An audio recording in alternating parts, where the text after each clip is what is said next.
नमस्कार विद्यार्थी मित्रांनो, मी सहाय्यक प्राध्यापक बालासाहेब जोगदंड, अर्थशास्त्र विभाग, रब अट्टल महाविद्यालय, गेवराई. आज आपण BA प्रथम वर्षाच्या प्रथम सत्रातील मागणी ही संकल्पना अभ्यासणार आहोत. यासोबतच मागणीचा नियम याविषयी देखील चर्चा करणार आहोत. सर्वप्रथम आपण मागणी ही संकल्पना समजून घेऊयात.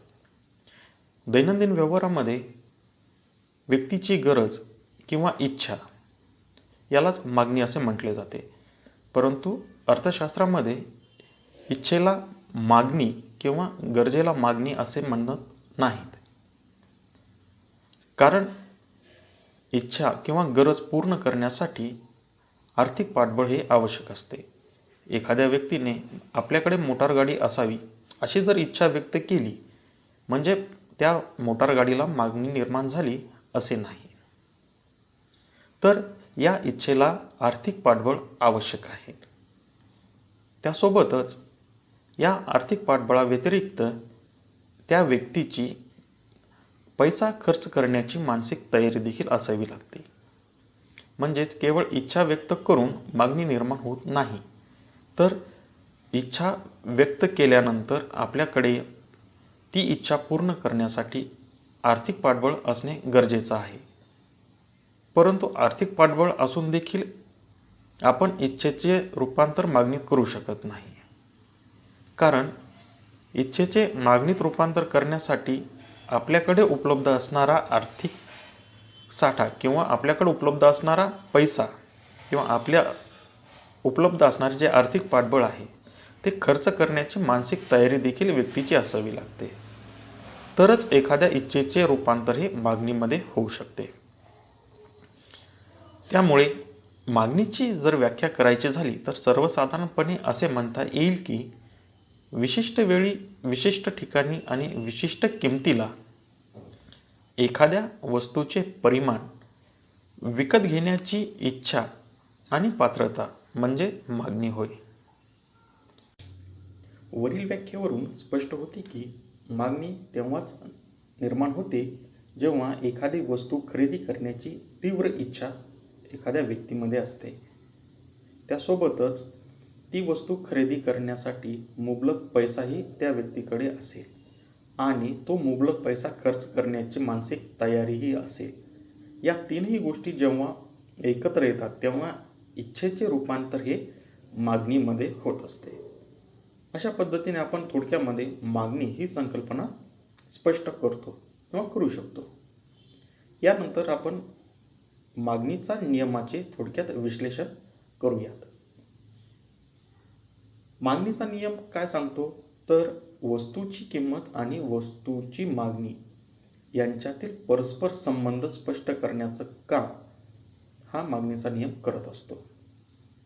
डॉक्टर मार्शल यांनी मागणी नियमाची व्याख्या ही पुढील प्रमाणे केली आहे. ज्यावेळेस इतर परिस्थिती स्थिर असताना वस्तूच्या किमतीमध्ये वाढ झाल्यास त्या वस्तूची मागणी कमी होते आणि वस्तूची किंमत कमी झाली असता वस्तूची मागणी वाढते. अशा पद्धतीची एक सोपी व्याख्या डॉक्टर मार्शल यांनी मागणी नियमाची केली आहे. याच व्याख्येला आपण दुसऱ्या शब्दामध्ये स्पष्ट करू शकतो. ते म्हणजे इतर परिस्थिती स्थिर असल्यास वस्तूची किंमत आणि त्या वस्तूची मागणी यांच्यात परस्पर विरुद्ध संबंध असतो. म्हणजे वस्तूची किंमत वाढली तर वस्तूची मागणी कमी होते आणि वस्तूची किंमत कमी झाली तर वस्तूची मागणीही वाढते. या मागणी नियमाला काही अपवाद या मागणी नियमाची काही गृहीते ही सांगितलेली आहे. पहिलं गृहीत म्हणजे लोकांचे उत्पन्न स्थिर असावे. हा नियम मांडत असताना असे गृहीत धरण्यात आले आहे की लोकांचे उत्पन्न स्थिर असणे आवश्यक आहे. कारण जर लोकांचं उत्पन्न वाढलं तर लोकांकडे पैसा मुबलक प्रमाणात येईल. आणि पैसा मुबलक प्रमाणात जर लोकांकडे असेल तर वस्तूची किंमत अधिक असली तरीही ती व्यक्तींकडून किंवा त्या लोकांकडून वस्तूंची मागणी ही केली जाईल. आणि अशा वेळेस मागणी नियम हा अनुभवास येणार नाही. त्यामुळे लोकांचे उत्पन्न स्थिर असावे असं गृहीत हा नियम मांडत असताना करण्यात आले आहे. नंबर 2, लोकसंख्या स्थिर असावी. मागणीचा सिद्धांत खरा ठरण्यासाठी किंवा अनुभवास येण्यासाठी लोकसंख्येमध्ये कोणताच बदल होता कामा नये असे स्पष्ट केले आहे. कारण लोकसंख्येत वाढ झाल्यास त्याचा मागणीवर विपरीत परिणाम हा होत असतो. जर लोकांची संख्या जर वाढली तर आपल्या गरजा पूर्ण करण्यासाठी लोकांकडून वस्तूची किंमत अधिक असली तरीही मागणी ही केल्या जाईल. त्यामुळे लोकसंख्या स्थिर असावी असे गृहीत धरण्यात आले आहे. त्यानंतरचं गृहीत म्हणजे पर्यायी व परस्पर पूरक वस्तूंच्या किमती स्थिर असाव्यात. मागणी नियम स्पष्ट करत असताना पर्यायी आणि परस्पर वस्तू यांच्या किमती स्थिर असतील तरच मागणीचा नियम प्रत्यक्षात अनुभवास येईल असे स्पष्ट केले आहे. आता पर्यायी आणि परस्पर पूरक वस्तू म्हणजे काय? पर्यायी वस्तू म्हणजे की आपली एकच गरज पूर्ण करण्यासाठी आपण एका वस्तूऐवजी दुसरी वस्तू ही उपयोगात आणू शकतो. जर पर्यायी वस्तूचं उदाहरण द्यायचं झालं तर साखर आणि गूळ. जर आपल्याकडे साखरेची उपलब्धता नसेल तर आपण तीच गरज गुळाच्या साहाय्याने पूर्ण करू शकतो. त्यासोबतच चहा किंवा कॉफी या देखील पर्यायी वस्तू आहेत. आणि परस्पर पूरक वस्तू म्हणजे की एक गरज पूर्ण करण्यासाठी एका वस्तूसोबत दुसऱ्या वस्तूची देखील मागणी करणे आवश्यक आहे. मग परस्पर पूरक वस्तूंचे उदाहरण द्यायचं झालं तर जसं मोटार गाडी आणि पेट्रोल या परस्पर पूरक वस्तू आहेत.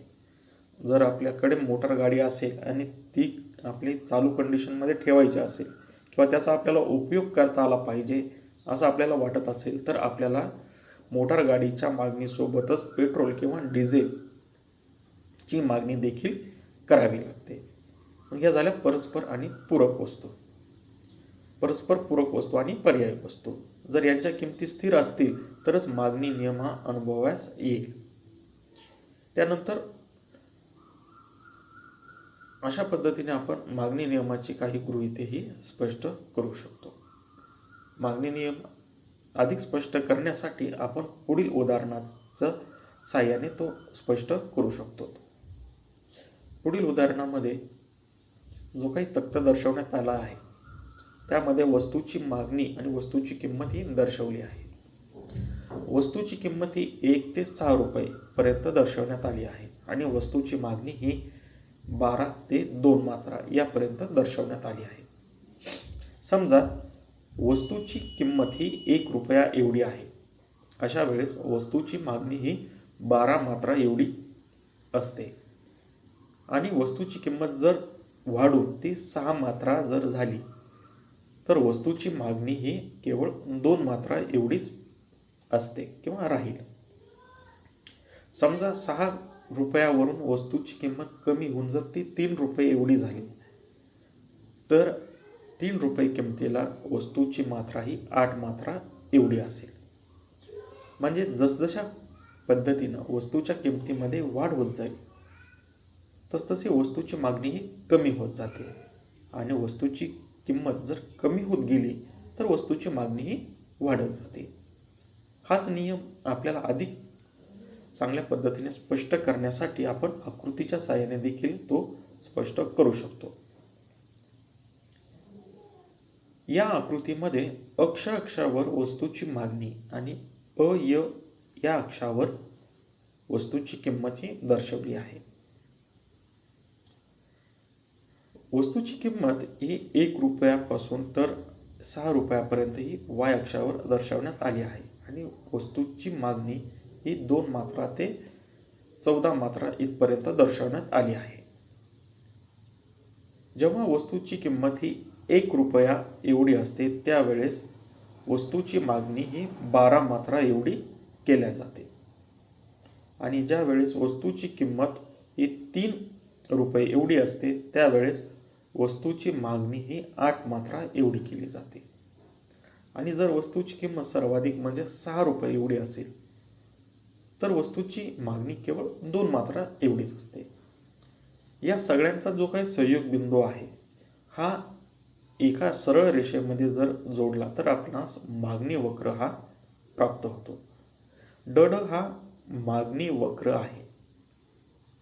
या मागणी वक्राचा उतार हा डावीकडून उजवीकडे ऋणात्मक स्वरूपाचा असलेला आपल्याला दिसून येतो.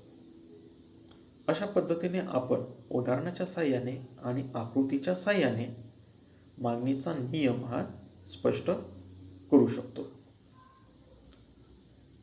परंतु या मागणी नियमास काही अपवाद देखील आहेत. त्याचेही स्पष्टीकरण करणे आवश्यक आहे. अपवाद म्हणजे की ज्या वस्तूंना मागणीचा नियम लागू होत नाही. मग पहिला अपवाद कोणता? तर गिफन वस्तू. गिफन वस्तू म्हणजे काय? आता गिफन हे एक इंग्लंडमधील अर्थशास्त्रज्ञ होते. त्यांनी इंग्लंडमधील परिस्थितीचा अभ्यास करून असे स्पष्ट करून दाखवले की हलक्या प्रतीच्या वस्तूंच्या बाबतीत मागणीचा नियम लागू होत नाही. कारण ज्या वेळेस हलक्या वस्तूची किंमत ही कमी असते त्यावेळेस लोकांकडून हलक्या प्रतीच्या वस्तूंची मागणी ही कमी केल्या जाते.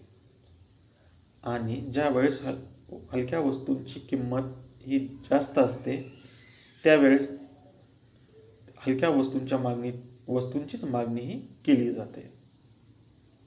कारण ज्या वेळेस हलक्या वस्तूची किंमत ही कमी होती त्यावेळेस लोकांकडून अधिक दर्जेदार वस्तूंची मागणी ही केली जाईल. आणि ज्या वेळेस हलक्या वस्तूची किंमत जेव्हा वाढेल तेव्हा चांगल्या प्रतीच्या वस्तू ह्या आपल्या आवाक्याच्या बाहेरच्या होतील. म्हणून हलक्या वस्तूंची मागणी ही अधिक केली जाते. म्हणून गिफनच्या वस्तू ह्या मागणी नियमास अपवाद ठरतात. त्यानंतरचा वस्तू म्हणजे प्रतिष्ठेच्या वस्तू. व्यक्ती आपली प्रतिष्ठा जपण्यासाठी अधिकाधिक खर्च करण्यास तयार असतो. समाजामध्ये वावरताना आपल्याला कुणी नाव ठेवू नये किंवा आपल्याला कुणी कमी लेखू नये म्हणून लोकांकडून प्रतिष्ठेच्या अनेक वस्तूंची मागणी ही केली जाते. जरी त्या वस्तूंची किंमत ही अधिक असेल तरी मोठ्या प्रमाणावर त्या वस्तूंना मागणी ही लोकांकडून होत असते. जसं उदाहरणार्थ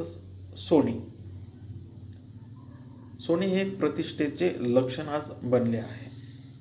कारण की सोन्याची किंमत दिवसेंदिवस वाढत असताना देखील सोन्याच्या मागणीमध्ये कोणतीही घट झालेली दिसून येत नाही. त्यासोबतच मोटार गाडी असेल, AC असेल, फ्रीज असेल अशा ज्या काही प्रतिष्ठेच्या वस्तू आहेत यांची किंमत अधिक असून देखील त्यांच्या मागणीमध्ये कोणत्याही प्रकारे घट ही होत नाही. म्हणून प्रतिष्ठेच्या वस्तू ह्या मागणी नियमास अपवाद ठरतात. त्यानंतरच्या वस्तू म्हणजे जीवन आवश्यक वस्तू. आपल्याला दैनंदिन व्यवहारामध्ये जीवन जगत असताना काही वस्तूंची आवश्यकता ही निरंतर असते. जसे की गहू, ज्वारी, दूध अशा वस्तूंची ज्या काही जीवनावश्यक वस्तू आहेत किंवा भाजीपाला असेल या वस्तूंच्या किमतीमध्ये वाढ झाली तरी आपण त्यांची मागणी कमी करू शकत नाही. आपल्याला दैनंदिन जीवनात किंवा दैनंदिन व्यवहारामध्ये त्या वस्तूंची जेवढी आवश्यकता आहे तेवढी मागणी ही आपण करत असतो. म्हणून जीवनावश्यक वस्तूंच्या किमती कमी झाल्या म्हणून आपण त्या वस्तूंचा साठा करून ठेवत नाही, किंवा वस्तूंच्या किमती वाढल्या म्हणून त्या वस्तूंची मागणीही आपण कमी करू शकत नाही. उदाहरणार्थ मीठ हे आपल्या जीवनावश्यक वस्तू आहे. तर मिठाची किंमत कमी झाली म्हणून कोणताही व्यक्ती अतिरिक्त मिठाचा साठा करून ठेवत नाही, आणि मिठाची किंमत वाढली म्हणून आपल्याला दररोज लागणाऱ्या मिठाच्या प्रमाणात घटही करत नाही. यासोबतच पूरक वस्तूच्या बाबतीत देखील मागणी नियम हा लागू होत नाही. उदाहरणार्थ मोटार गाडी जर आपल्याकडे असेल तर त्याला आवश्यक असणारा पेट्रोल किंवा डिझेल या वस्तूंच्या किमती वाढल्या म्हणून आपण मोटार गाडी चालवणं सोडत नाहीत. त्यासोबतच विजेचे काही आपण पर्यायी उपयोग करत असतो, म्हणून विजेच्या किमतीमध्ये वाढ झाली म्हणून विजेचा वापर हा कमी केला जात नाही, की आवश्यक आहे तेवढा वापर हा केलाच जातो. त्यासोबतच सवयीच्या वस्तू ह्या देखील मागणी नियमास अपवाद ठरतात. सवयीच्या वस्तूंमध्ये जसा चहा असेल, कॉफी असेल, कोणाला काही व्यसन असेल तर दारू, सिगारेट या वस्तूंच्या किमती कितीही वाढल्या तरी त्या वस्तूंच्या मागणीवर त्याचा काहीही परिणाम होत नाही, कारण वस्तूची त्या सवयीच्या वस्तू असल्या कारणाने वस्तूची किंमत वाढली तरी आपली गरज पूर्ण करण्यासाठी त्या वस्तूची मागणी ही लोकांकडून केली जाते. अशा पद्धतीने आपल्याला मागणी नियमाचे हे काही अपवाद सांगता येतील. अशा प्रकारे आपण मागणीचा अर्थ आणि मागणीचा नियम हा स्पष्ट करू शकतो. धन्यवाद.